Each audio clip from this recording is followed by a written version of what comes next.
fitiavanao sy ny fahatsaranao. Misaotra ny amin'izao maraina zao satria tsapanay hoe sarobidy loatra ny fanatrehanao. Sarobidy loatra ny rendez-vous anay aminao. Jesosy mankasitraka ny amin'ny fitiavanao, mankasitraka ny amin'ny fahatsaranao. Misaotra tamin'ny teny efa nanomboka nambaranao taminay hatramin'ny fanombohan'ny fotoana ka hatramin'izao ankehitriny zao. Ndry misaotra Jesosy fa manan-kambara aminay isan'andro isan'andro ianao. Tsy mikatona ho anay ny lanitra fa miteny foana koa ianao satria tianao loatra izay. Misaotra ray amin'ny anaran'i Jesosy. Amen. Andao tsy hiteka mafy eo an'ny tompo a. Mahazo toerana vetivety a. Halleluja. Arabaony eo akaikinao a. Faly aho mahitanao androany hoe a. Tsobilibily endrika mihitsy ianao zany hoe. Halleluja. Amen. Jesosy tonga mba hizara fiainana. Amen. Hizara fiainana Jesosy. Jesosy tsy tonga hizara information fa hitondra fanovana eo amin'ny fiainantsika ny tanjon'i Jesosy. Rehefa aloha maka ten'Andriamanitra anankiray aloha tsika. Halleluja. Lohahevitra be dia be ilay zavatra voatindrina. Lohahevitra fiombonam-pitiavana amin'ny Jesosy. Amen. Efesiana 3:7 ny 9:12 ka hatramin'ny 7:20. Epistile nosoratan'i Paoly amin'ny anaran'i Jesosy. Efesiana 3:18-19. Mba aizanareo mba amin'ny olona masina rehetra ny afantatra tsara izay sakany sy lavany ary ahavony sy alavany ary alala ny fitiavan'i Kristy izay mihoatra noho ny fahalalana rehetra, izay mihoatra noho ny fahalalana mba hamenonanareo ho amin'ny fahafenon'Andriamanitra rehetra. Amen. Mahalala ny fitiavan'i Kristy. Tian'Andriamanitra tsika tena halala azy marina. Halleluja. Naveriko eto foana hoe tsy hoe ianao malala hoe be fitiavan'Andriamanitra fa ianao tonga be fitiavana. Amen. Tsy ianao malala hoe be mamindrafo Andriamanitra fa ianao tonga be famindrapo. Misy ny olona be dia be, ny olona very anaty information. Ny lasa manao ny fomba rehetra azahoana an'izay information izay. Fa ny fahalalana takian'Andriamanitra amintsika dia ny fahalalana vokatry ny fiombonantsika aminy. Miaraka mandeha amin'Andriamanitra tsika dia tonga mahalala. Izy ny ten'Andriamanitra teo izy ny tenin'ny Paoly hoe alala ny fitiavan'i Kristy ozy izy izay mihoatra noho ny fahalalana rehetra. Rehefa mahalala azy sy ny mahalalana azy sy ny fahalebiazany, mahalala ny fitiavantsika dia lasa hafa mihitsy ny atrehanao amin'ny fiainanao. Amen. Rehefa manana an' Jesosy tsika dia tsy olana ny olana. Rehefa tsy manana an' Jesosy ianao a dia ny zavatra rehetra ohatrany hoe problème daholo izany. Fa rehefa miombona sy miray amin'i Jesosy ianao a tena tsy problème ny zavatra rehetra. Indraindray rehefa lasa lavitra ny tompo ianao a ozy izy ianao hoe tsy za ngamba manana olana fa ny problème mihitsy manana ana. Satria tellement a ny eo tonga ny eo miditra. Nefa tsy any le olana fa ny fahitantsika sy ny fiatrehantsika ny fiainantsika mihitsy. Plus ianao mahalala an'Andriamanitra dia plus ianao a hafa mihitsy ny fomba fijerinao ny zavatra trehanao. Ka io misy idiran'ny sakafo hohaninao io. Halleluja. Misy idiran'ny sakafo hohaninao io. Ry Sadrakasy Mesaka sy Abednego zao a nihinana légume izy tao amin'ny palais a. Rehefa tonga amin'ny fotoana amin'izay nandeha ny jugena an'jareo en forme tsara izy satria misy idiran'ny sakafo hohaninao ilay izy. Misy ifandraisany amin'ny teny raisinao ilay izy a. Ary io any amin'ny épreuve, any amin'ny tranga isan'andro no ahitana hoe tsara ve ny sakafo nohaninao sa ratsy. Halleluja. Andao tsy avelantsika isiongla misokatra ho an'ny devolo mihitsy. Halleluja. Andao tena hitoetra amin'ny fiombonana miaraka amin'i Jesosy. Tsaroa fa ny devolo mijery hoe aiza misy ongla mora ahafahany mitsofotra eo amin'ny fiainanao, ahafahany mandravanao indray. Ary ny fahotana no sakafon'ny devolo. Ary rehefa mamaky ny tantaran'ny Baiboly iray manontolo tsika dia ny problème an'olombelona tsy hoe izy tsy manam-bola. Ny problème an'olombelona tsy hoe manana problème ny tokantranony aloha. Ny problème an'olombelona tsy hoe manana olana izy. Fa ny problème ny olombelona rehefa tafasaraka tamin'Andriamanitra izy. Satria ny faharatsiana sy ny endrim-pahafatesana rehetra dia vokatry ny fisarahana tamin'Andriamanitra. Ianao zany raha mahita korotana quelque part na mahita faharavana ianao quelque part dia vokatry ny fisarahana tamin'Andriamanitra izay. Fa Andriamanitra be fitiavana. Andriamanitra mitady ny olona mandrakariva. Andriamanitra te hanakaiky anao isan'andro isan'andro. Ary izay mahafinaritra an'Andriamanitra. Tsy ianao no nitady azy fa izy no nitady anao.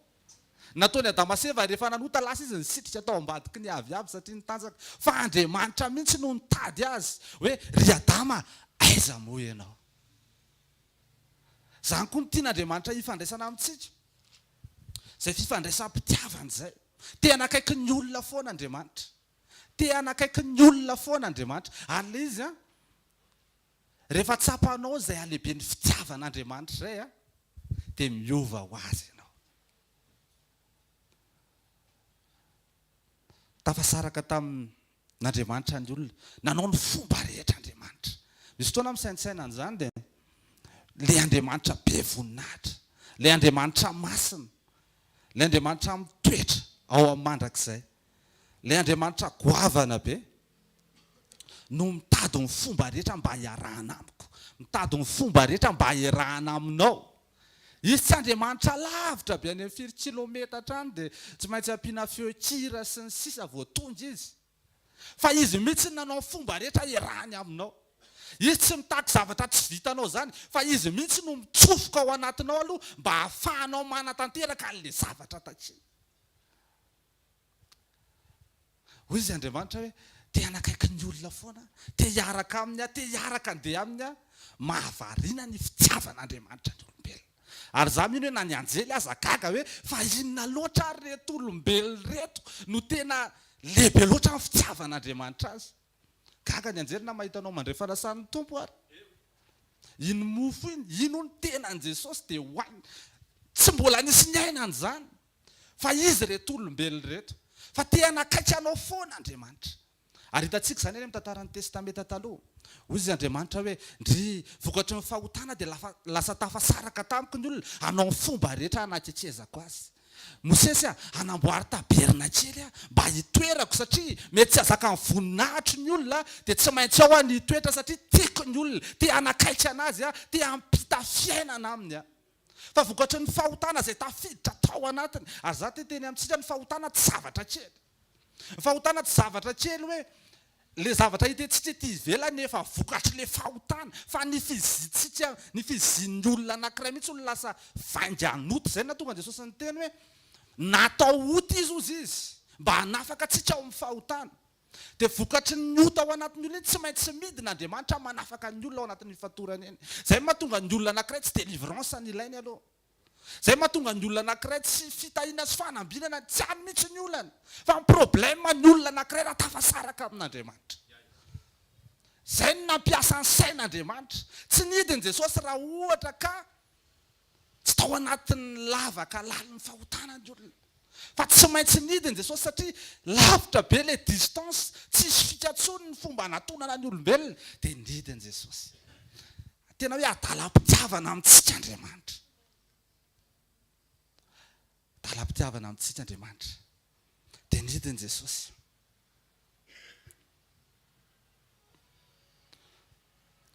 Nisy fotoana zay nitory filazantsara tamin'ny Eritseatositra. Dia nisy ray aman-dreny zany. Efa mango tokantrano foana zay. Dia iny ilany iny maty. Dia izao no teneny hoe ahoana ozy izy ny ahafantarako hoe zavy ozy izy tian'Andriamanitra nefa zao ary ny zavatra iainako. Efa mivavahana izy, njaina ny tanany, dia atosika amin'ny tongotra ny tongony fa tsy sitrana izy. Dia zavy ozy izy tian'Andriamanitra. Dia somary ny sento kely mihitsy any nakapahana hoe inona no avaliko azy.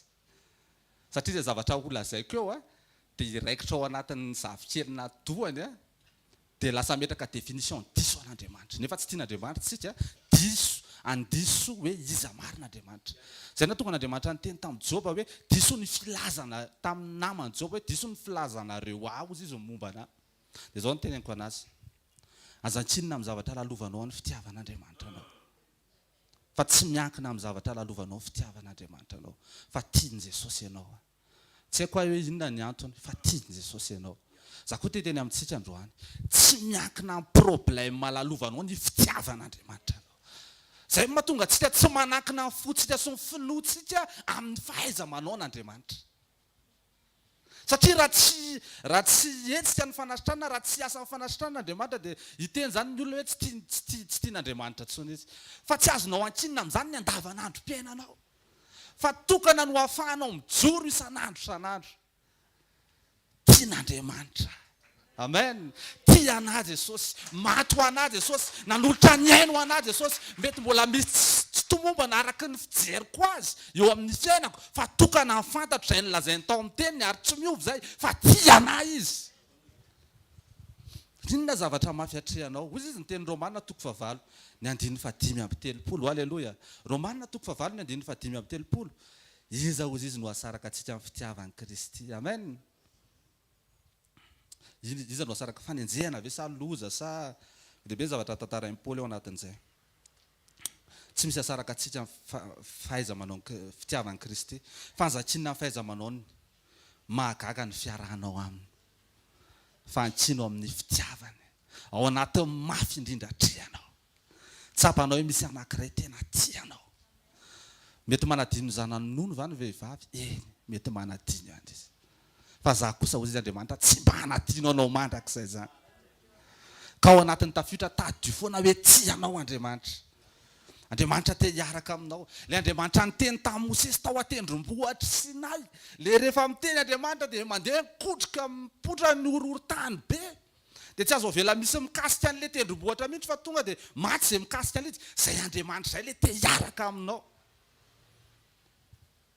Le Andriamanitra masina te hiaraka aminao.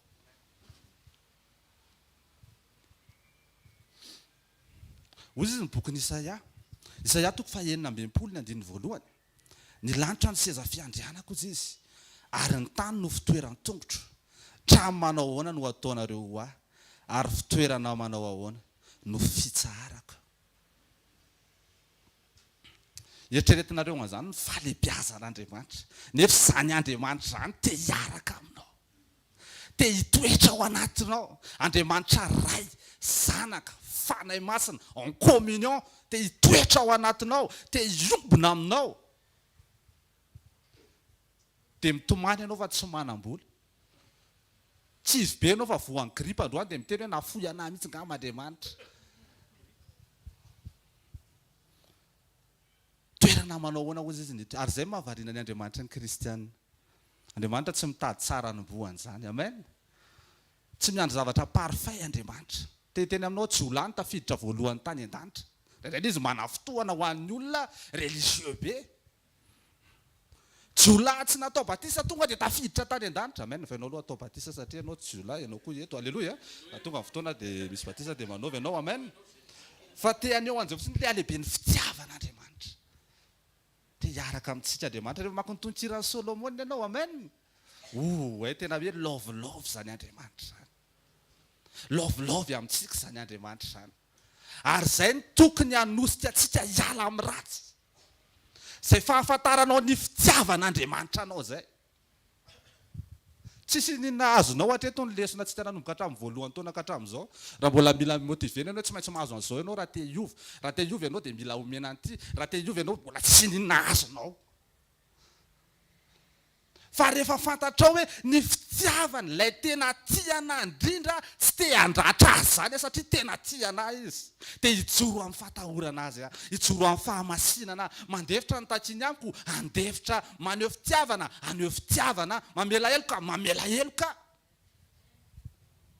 Fa raha motivena hoe raha vao tsy miova ianao dia raha tsy mahazo an'ity ianao raha tsy miova hatreto hoe zanako ao an-trano eo.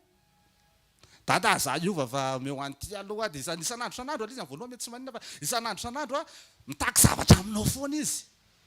Fa le fifandraisana am-po, fifandraisana am-pitiavana amin'Andriamanitra. Izay no tatavin'Andriamanitra amintsika tsirairay avy. Satria tsapanao ny fitiavany, tsapanao ny fahalebiazany dia izay no mahatonga anao tsy kasika ny ratsy, tsy hiaina amin'ny faharatsiana. Halleluja. Hoy izy Jesosy amin'ny filazantsara amin'ny Marka 10. Andriamanitra tsy hoe mitaky ny fiovanao fotsiny izy.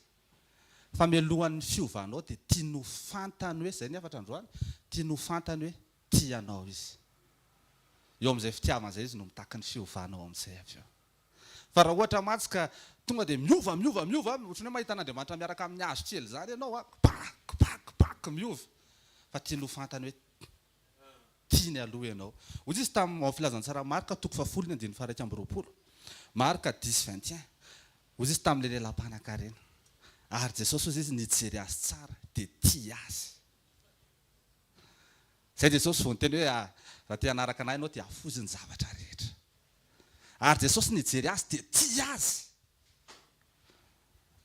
Zany ny fitiavan'Andriamanitra zany. Mialohan'ny antsiny ianao dia tiany ho fantatra hoe tiany aloha ianao.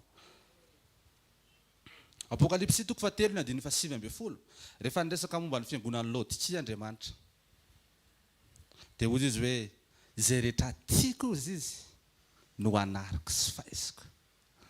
Amen. Fitiavan'Andriamanitra. Tena tiantsika tsirairay avy Andriamanitra. Zay ny tokony manosika antsika hiala amin'ny ratsy. Lehibe ny fitiavana dia tsy hanohy taminy aho.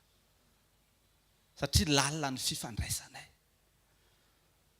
Andriamanitra ray zanaka fanahy masina hoy izy ato hoe ny ao anatinao. Ianao zany zao andeha hiasa any amin'ny birao fa misy Andriamanitra goavana be ao anatinao.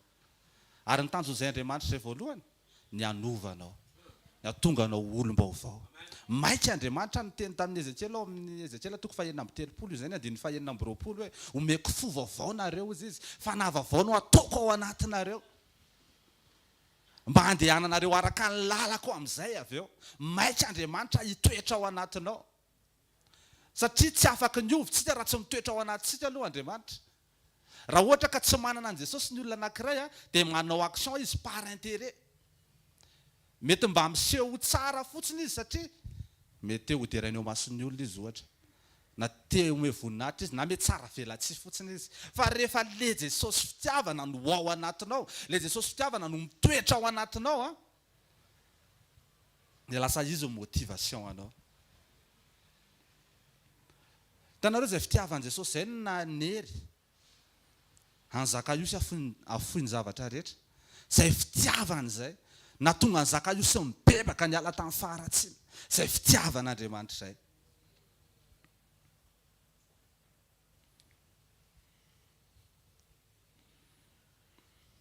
Ndao Jesosy no atao motivation, amen. Manana sosiny tsara rehetra Andriamanitra ho antsika tsirairay avy. Ary tena manome Andriamanitra izay kosa aloha Andriamanitra tena manome. Andriamanitra tena mizara. Ary Andriamanitra mifampizara amintsika ny fiainany, mifampizara amintsika ny zavatra rehetra izy.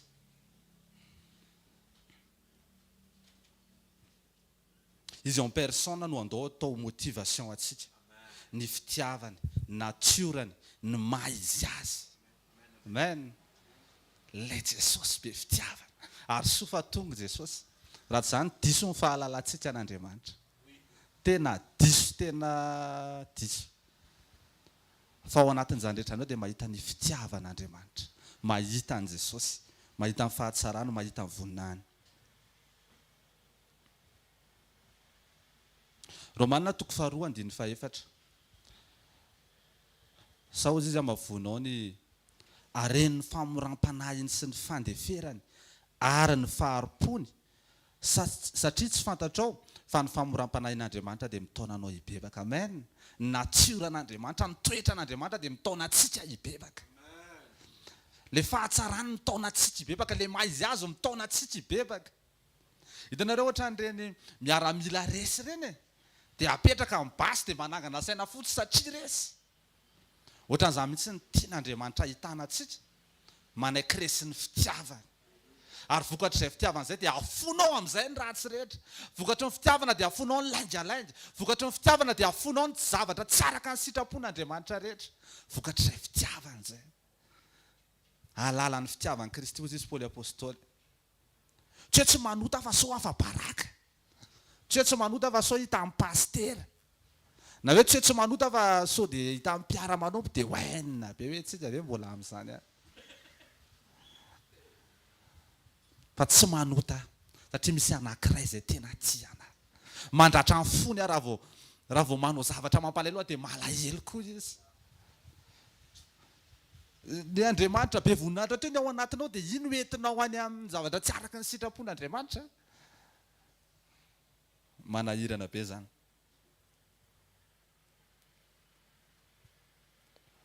fa tena sarobidy amin'Andriamanitra ianao. Tena tiako fantatsika izany androany. Inona toerana lehanao, inona ady atrehanao, inona zavatra atrehanao androany, dia tena tiany Jesosy ianao. Fa izay fitiavan'i Jesosy izay mitondra anao any amin'ny fiovana marina. Ao amin'ny bokin'ny Samuela, rehefa namaky ny tantaran'ny Saoly mpanjaka, dia arak'ilay resaka teo hoe hitanao izy hoe tahotr'olona, feno tahotr'olona tao anatiny. Na tonga na tsy nananao foana zany dia satria natahotra ny olona izy. Ao amin'ny Samuela voalohany toko 5:7 indray ka tsy vetivety. 1 Samuel 15:30. Amin'ny anaran'i Jesosy zao vaky ny teny.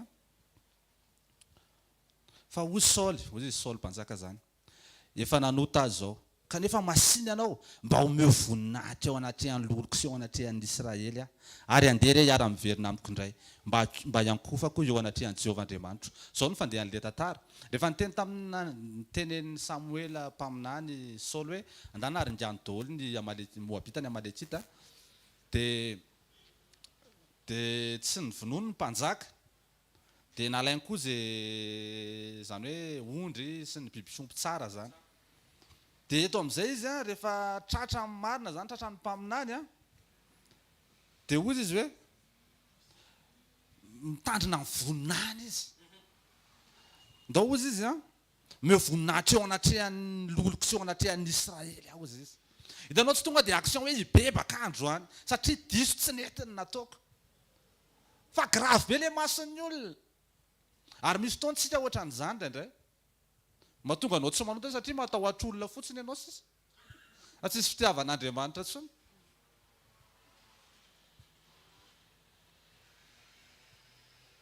Eo amin'ny Samuela eo amin'ny 2:4 dia zao koa mbola zavatra nitenen'ny njarainy. Samuela 15:24. Ary hoy Saoly tamin'ny Samuela, efa nanota tsy maninona aloha, halleloja, fa efa nandika ny teny Jehovah sy ny teninao, fa natahotra ny vahoaka ka niaino ny feoany. Dia sy taona nandiny tena hoe tena sao dia mba ho an'ny olona no anaovanao an'ity fanompony ty. Satria te ila sitraka aman'olona ianao, satria te ho fantatra sao dia mba zany. Sao dia mba zany mahatonga anao tsy manota fotsiny. Fa ny ao anatinao iainao mitsy hoe mbola ao le natiora tsy maty, mbola te hitrotra be. Zay nahatonga Jesosy tsy maintsy tonga teo amin'ny hazo fijaliana, amen. Daroka bomba amin'ny fahotana izy, halleloja. Dia niarana nomboana tamin'ny teo koa tsika. Dia niara-maty tamin'ny teo, dia zay tsika vao niara-natsangana taminy. Niaina ho an'ny olona foana Saoly. Nefa jereo Davida rehefa fantatry ny mpaminany, fantatry Natana hoe nanota izy, teny eo ihany izy tonga dia nitodika tamin'Andriamanitra. Tsy nisy tahotr'olona, tonga dia teny eo izy dia mibebaka. Andao koa tena ohatran'izany, amen. Aza vela misy fahazarana na fahotana entinao matory iainanao isan'andro isan'andro. Fa Andriamanitra te hiaraka aminao. Andriamanitra te hiditra ao amin'ny programanao. Andriamanitra te hiditra ao amin'ny agendanao. Andriamanitra te hiditra ao anatin'ny resetinao. Andriamanitra te hiditra hatrany anaty armoaranao, ohatr'izany Andriamanitra. Tena te hiditra ny amin'ny detailn'ny fiainanao izy. Eritreretana hoe Abraham, nitenenan'Andriamanitra izy, mbela ianao amin'ny tranony rainao izy. Nitenen'Andriamanitra izy hoe ameo anà le zanakao tena tianao indrindry mihitsy atoloro anà. Teny eo ihany Abraham tonga dia nakatoa vao maraina lasa izy nakatoa an'Andriamanitra. Tsy niandry rapitso izy fa tonga dia teny eo dia nakatoa, tsy nitantara tamin'ny vadiny izy. Raha zany koa nitantaraina amin'ny vadiny tonga dia délivrance be ny ao an-trano, dirany devolo ny vadiko, ho vonoiny ato daholo izay menaka. Fa tsy nitantara tamin'ny vadiny izy, fa naheno an'Andriamanitra izy, fantany ny feo an'Andriamanitra. Satria nifankazatra tamin'Andriamanitra izy. Rehefa nandeha amin'izay izy, nandeha lalana 3 andro izy, ty le toerana hozy izy. Lasa noentiny zanany, dia noentiny teny atendrombohitra, dia nataony teo andeha atolotra ao an'Andriamanitra. Dia teo indray izy tsy maintsy mihaino an'Andriamanitra indray, ka ilay izy tsy vitany hoe androany fotsiny. Raha ohatra ka tsy nihaino an'Andriamanitra tsony izy dia nivonono teo ny zanany. Fa tsy maintsy mitohy mihaino an'Andriamanitra izy, mba ahafahan'Andriamanitra aveo manome instruction vaovao hoe tsy izay le tena tanjona ry Abrahama, fa misy sary tiako aseho anao zay. Andriamanitra avy afaka mi-interrompre anao ohatran'izany. Afaka mi-interrompre anao ohatran'izany ve Andriamanitra? Ao amin'ny tokantrano misy décision efa niraisinao. Eo amin'ny fiainanao misy décision efa niraisinao. Fa Andriamanitra amin'ny teny dia afaka mi-interrompre anao ohatran'izany ve Andriamanitra? Dia afaka mankatoy ve ianao? Ohatran'izany ny fifandraisana tediavin'Andriamanitra. Nalainy Abrahama ny antsy, ry Abrahama hozy izy Andriamanitra. Aza maninitra ny tananao amin'ny zazalahy.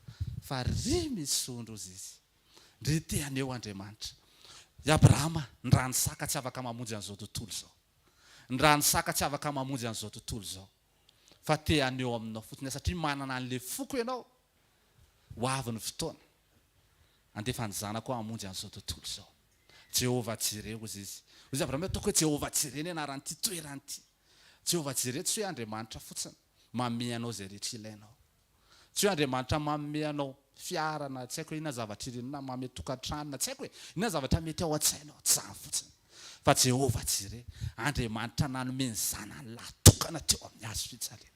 Ilay sarobidy indrindra tamany natolony ho anao satria tiany ianao. Ary izay ny tanjony devoly isan'andro isan'andro. Ny ampiditra ao anatin'ny lohanao fa nahafoy anao Andriamanitra. Ny ampiditra ao anatin'ny lohanao fa tsy tian'Andriamanitra tsony ianao. Fa tia anao Andriamanitra. Raha mino ianao, hibebaka ianao, miantso anao izy, te hiombona aminao izy, te hiary sakafo aminao izy, te hiaraka hilalao aminao izy. Amen. Ianao no nametraka sarin'Andriamanitra hafahafa be aloha fa niaraka ny tenin'Andriamanitra tena akaiky ny olona Andriamanitra, te hanakaiky ny olona Andriamanitra, te hifasoane ny olona Andriamanitra, te hanamboatra azy Andriamanitra. Araka ny endriny, misy fanjakan'Andriamanitra ao anatinao. Fa miovandro any, miovandro any. Le tena tianao indrindra no miteny aminao, za mety mitratreva be rehefa miteny fa tsy ohatr'izany ny fiteniny. Fa le tena tianao indrindra no miteny aminao hoe miova ianao satria tiako ianao. Halleluja. Jiro tsara ho amin'ny sitrapon'Andriamanitra.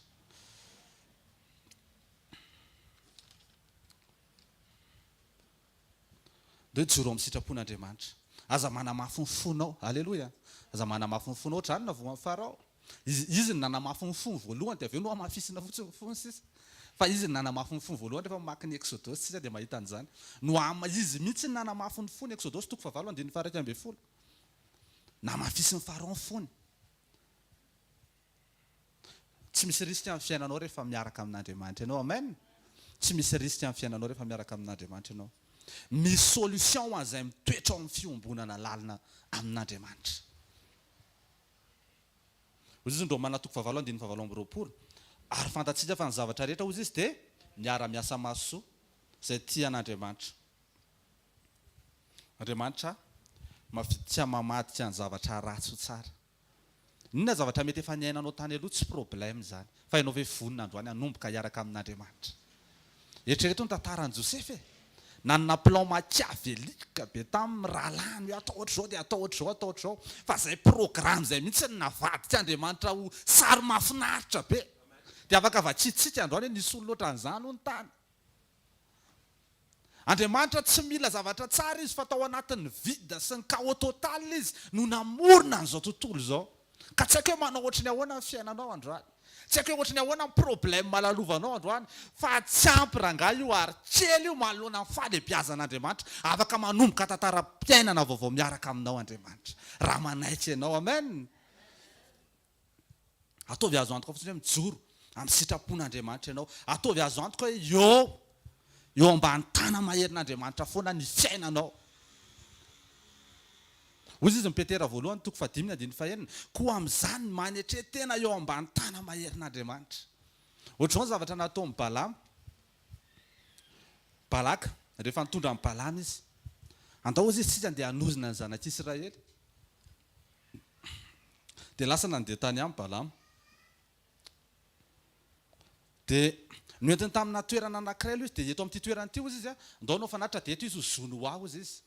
Dia ozy izy le mpaminany hoe ozy izy Balama hoe firenena voatahy izy ozy izy voatsodrano izy tena hoe hafa mihitsy izany Israel.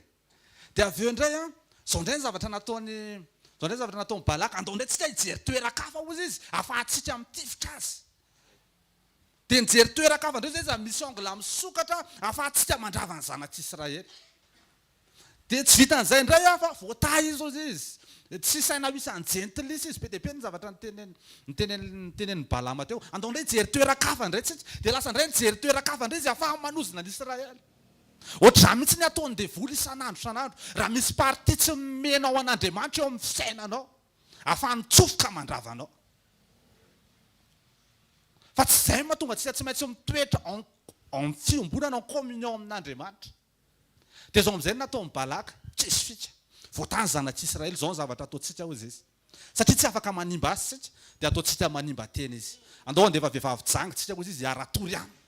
Andefa satsika vehivavy hozy izy, dia manota amin'Andriamanitra dia rava ny alliance avy eo. Dia mora amintsika foana ny andrava azy. Hitanao ny devoly tsy afaka manao ininy eo amin'ny fiainanao zany. Fa ianao manokatra varavarana, ianao mamela permission dia afaka mandravanao izy. Izay no nahatonga anazy niteny tamin'i Jesosy hoe noentiny teny atendrombohitra Jesosy tsy afaka nataony ininy Jesosy fa ianao mihitsy hozy izy mimenjera aty ambany aty. Fa izy tsy afaka manosika, tsy afaka manao ininy. Ka ny party amin'ny fiainanao rehetra mihitsy no aza avela misy varavarana misokatra fa atolory tanteraka ho an'Andriamanitra. Omeo an' Jesosy tanteraka ny fiainanao. Dia aleo tena ho faty amin'ny tena amin'izay, amen. Ho faty amin'ny tia nofo ty, ho faty amin'ny filana, ho faty amin'ny fahazaran-dratsy, amen. Tiantsika tsirairay avy Jesosy. Misy fiainana rehefa eo Jesosy ary mandresitsika rehefa miaraka amin'ny Jesosy. Mitoera tsara fotsiny amin'ny sitrapon'Andriamanitra. Miraha miaraka amin'ny Jesosy. Aza metraka ny tenanao ho lehibe zany, amen. Aza metraka ny tenanao ho lehibe zany. Ny olona kely foana no mahavita rehefa matsiary tena fa kely ianao dia te hiankina amin'ilay Andriamanitra lehibe foana. Alleluia.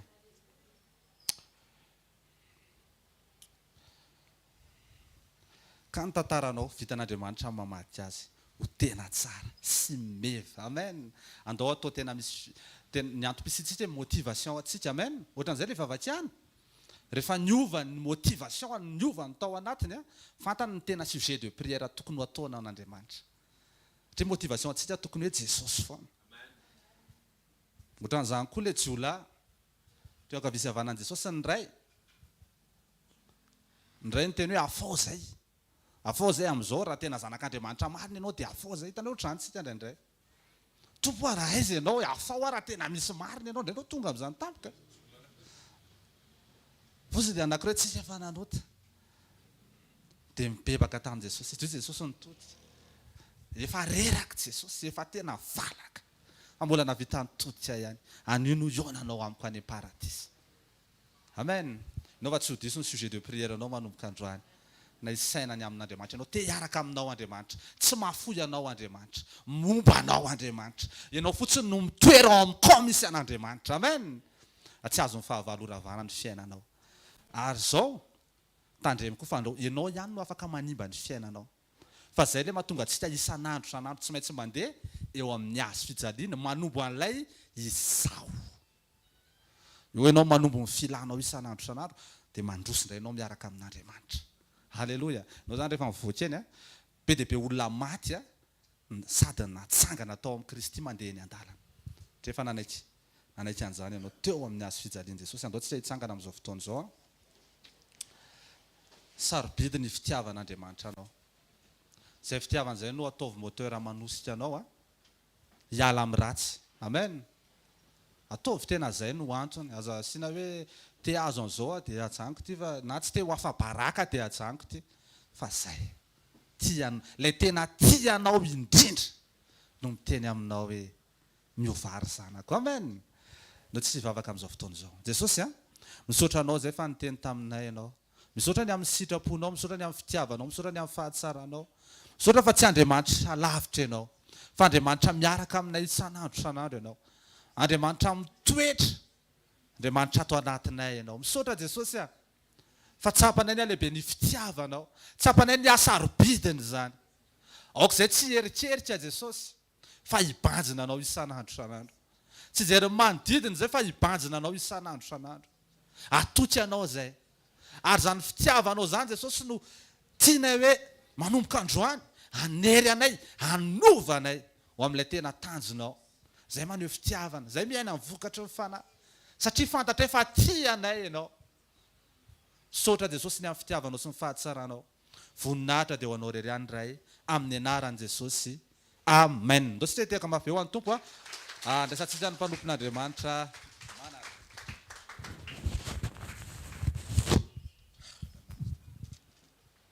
ohatran'ny hoe croisade zany ilay izy dia ohatran'ny tonga dia hoe miakatra ny ankizy hiritsika ireo samy fanasitranana mahazo toerana vetivety ary tena akaikinao rehefa miteny Andriamanitra hoe dia mikasika ny anatinao izy hoe